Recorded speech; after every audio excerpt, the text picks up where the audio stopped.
I think there should be a blend of where we are now and where we were. Because I do think that acknowledging mental health and how important it is to maintain mental health. Right. And not burying it and not calling people weird or anything like that is really important. And I think it's important to acknowledge it. And I've had my own issues and came from a certain generation and buried them for a long time. I'm going to tell you something right now. 2024, dude, some things have happened over the last 2 weeks. It's going to be a different person. It's going to be a different person. I am going to maintain who I am integrity wise but it's going to be different. It's a little bit of a different person. Some things have changed the last 2 weeks, but for the better, but that's the kind of stuff that old school, you would have never discovered things about yourself. Right. At the same time, guys, people have had trauma since the beginning of time. And you know what we did? We had trauma and we figured out a way to fucking go to work. Yep. We had trauma and we figured out a way to live our lives. We had trauma and we figured out a way not to assign ourselves the victim for our whole lives. Right. That's so important, man. Yo, when something happened to you 40 years ago and it's still controlling your life, that's a problem. And I'm not downplaying anybody's trauma, but like there are ways to work through it without just saying I'm a victim. How I identify with myself is victim. Right.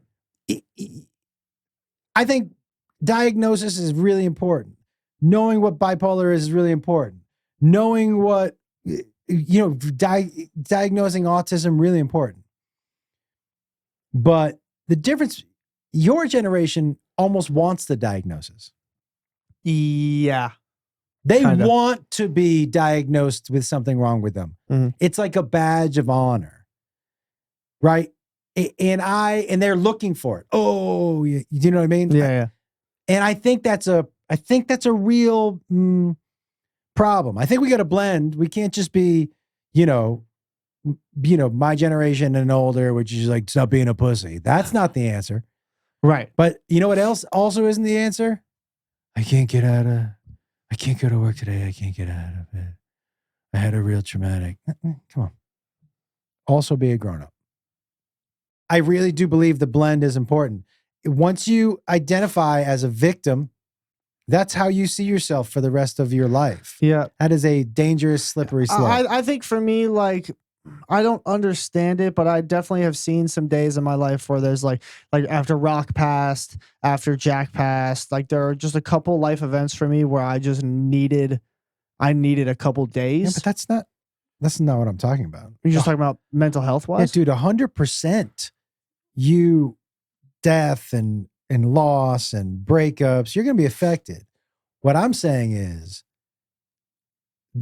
you can't assign that as your personality for the rest of your life. It's going to fuck you up to be a victim to like, oh, I act like this because I had this trauma. Oh, I act like this because I had this trauma. And every part of your personality is being assigned because of a certain trauma that you had. Right.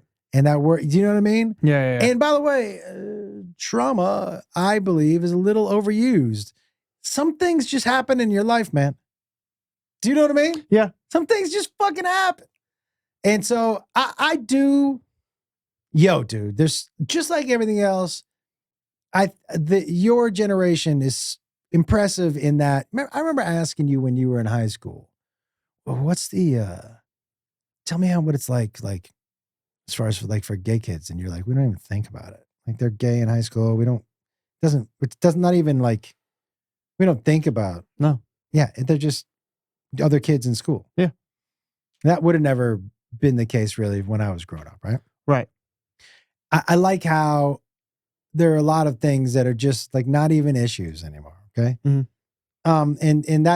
And representation and all that stuff, super important. Right. And mental health. But there's got to be a blend a little bit.